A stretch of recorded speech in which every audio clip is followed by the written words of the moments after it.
Hello everyone, this is going to be my new Beatles update here, and what I have here is the Uber box. I got this when it first came out. It came in the mail.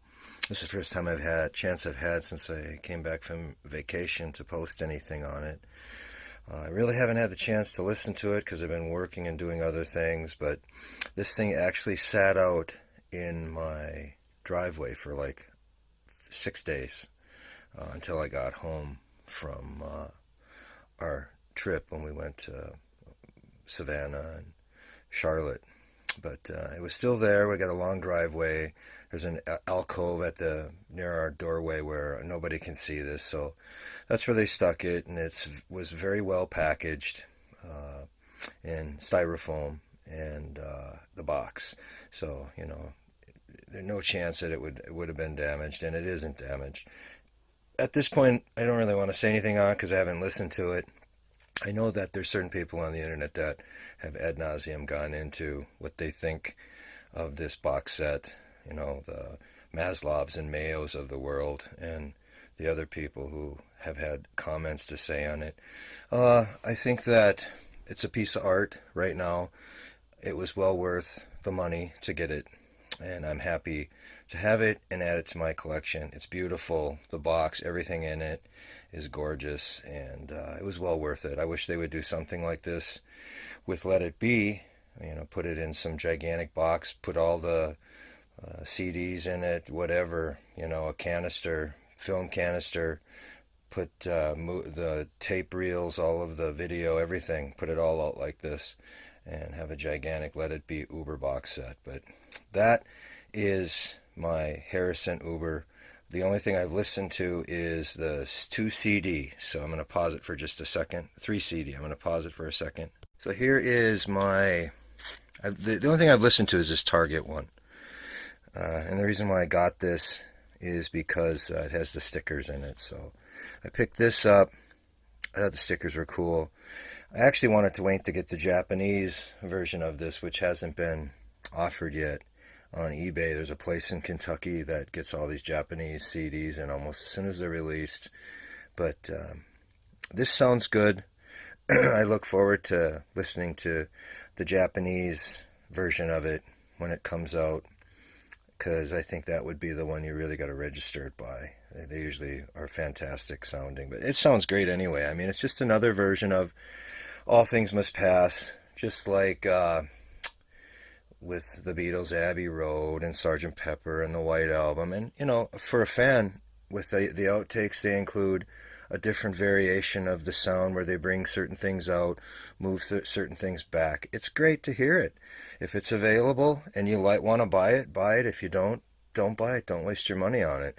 Stick with the tried and true old release that you think is the canon. But this stuff keeps coming out, and the sound is a little different. That's, I think, pretty cool when they can give us something extra. If you don't want it, don't get it. But I'm happy with it. I hope they release more. This is like I don't know how many versions of this they put out, but George was not happy with the Spectre version. He's even said so in later years before he passed away. He wasn't happy with the Spectre version. I like the Spectre version too. I think it's great. That's what I grew up with. But we got this now, and take it or leave it. This right here is the colored vinyl version of this. I bought this from the Harrison online store, so I picked this up. Haven't opened it up yet, so haven't a clue really what's in there, except from what I've read and what I've seen other people show. This right here, when I was in this McCartney, this is not the Imagine, this is the original McCartney when it came out, McCartney 3.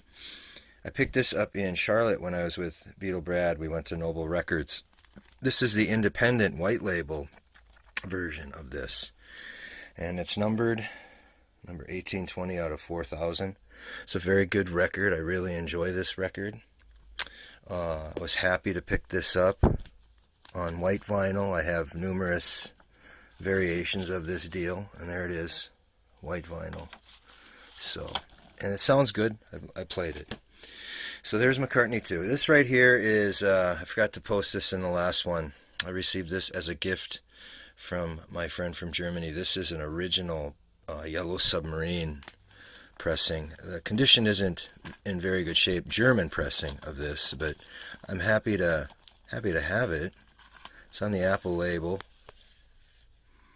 and there it is. I'm extremely happy to have this very early German pressing of Yellow Submarine.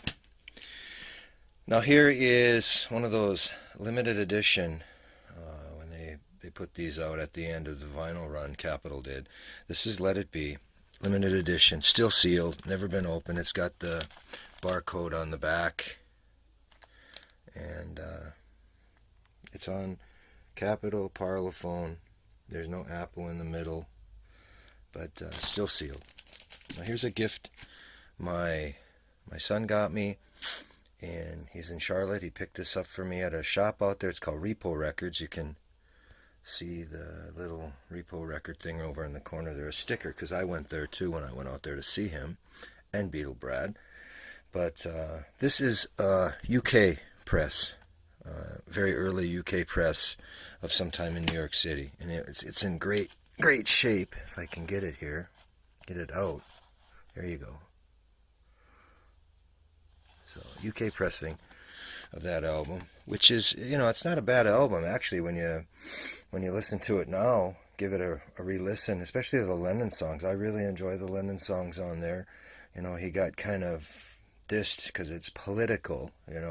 Well, you know what? There's nothing wrong with being political, especially if you're a star or whatever. You can state what you think. If people don't like it, they can stop buying your records or whatever, and John, you're looking back on it, it was very, I think, honorable what he did.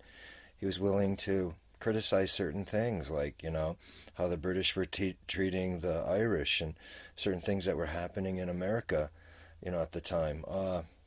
I think I give him a lot of credit for what he did. That album wasn't very well accepted. People thought it was too political, but looking back on it, the songs are pretty good, actually.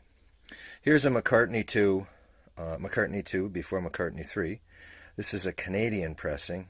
The difference is here, as you can see, this free promo CD it's different for coming up. This is another gift from my son, from Repo Records. And actually the vinyl in this is, the lettering is different on the Columbia label, so it definitely looks different. Canadian pressing of McCartney 2.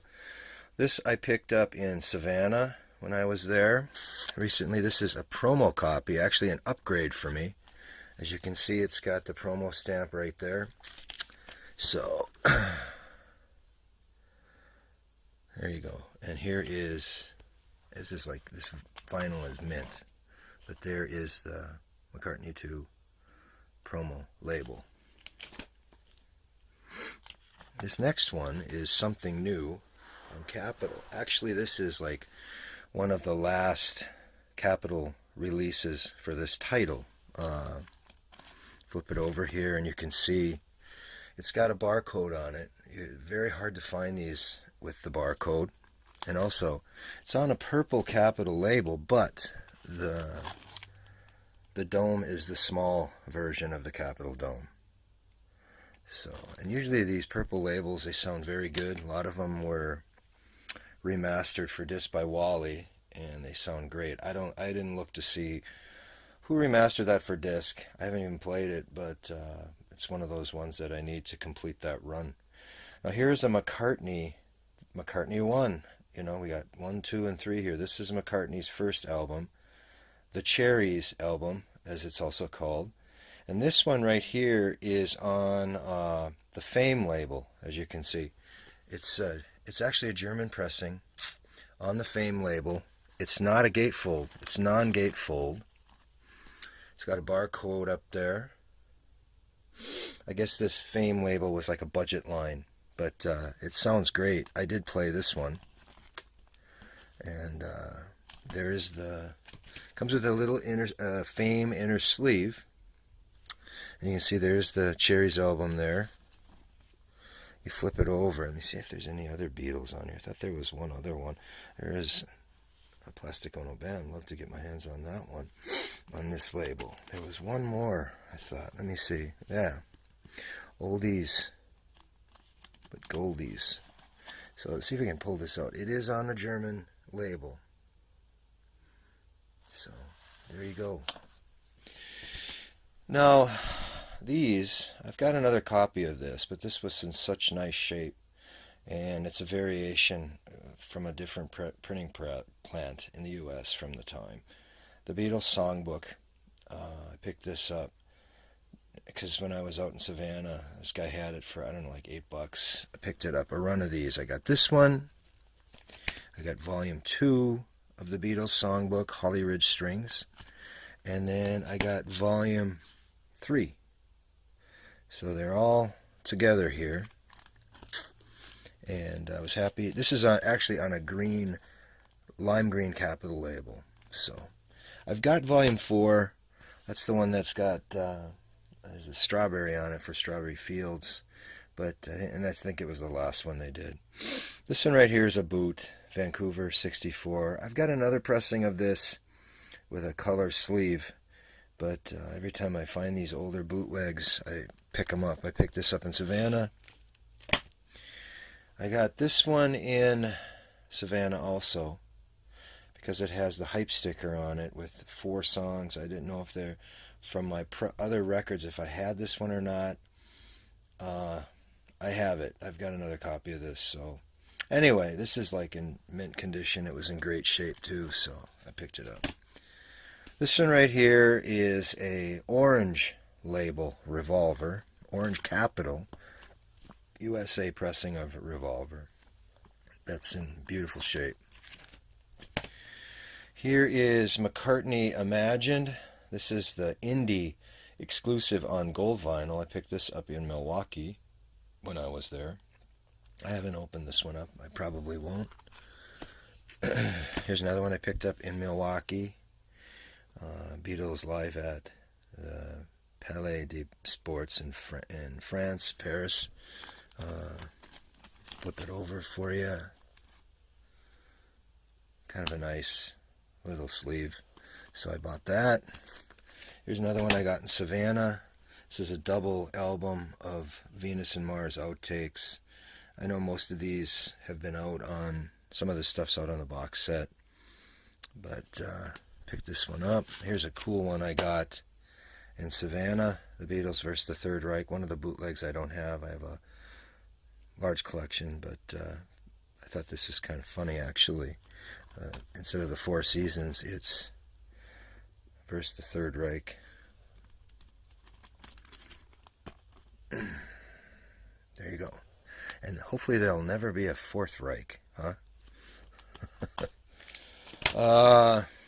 Here's a mono pressing of Magical Mystery Tour I picked up in Charlotte at a antique shop there that Beatle Brad had told me about, so I went there, and it's in great shape. So on the Rainbow Capital label, couldn't resist that. This is the Paul McCartney. It's a Deliverance different mix by Steve Anderson, and there's a dub mix on there too. So I have a British pressing of this on. It's got a green label. I don't know if it's the same mix or what, but since it was available at Repo Records, I grabbed it. Now here's a gift that Beatle Brad gave me. This, for my birthday, this is a Mexican pressing of Walls and Bridges. It's non-gatefold. It doesn't have the flaps on it. But, you know, it's got, somebody did write on the back, but who cares about that? The vinyl's in great shape. You can see the bottom there, some of the differences in it. But yeah, no flaps on it. Walls and Bridges, great album. Probably my favorite John Lennon record, actually. And here is the vinyl for it. I'll show it to you if I can. Sorry. And I want to say thanks to Beatle Brad for this fantastic gift. It was great meeting up with him and seeing him, meeting his wife and getting together with him. Hopefully, hoping to do it again at some point in the future. And that's I think that's it for now. I don't have anything else to show you. And I'll see you again next time. Thanks for watching. God bless, and please be careful when you go out and get vaccinated if you already haven't, because it's the best thing to do. I know people that haven't gotten it, and uh, they're not doing very well right now. Some people that I know. So it's worthwhile getting it. Hate to preach, but believe me, if you get it, it'll go through your family. Everybody will get it if you haven't been vaccinated. Vaccination doesn't prevent you from getting it, but it sure will dull the symptoms. We'll see you. Bye.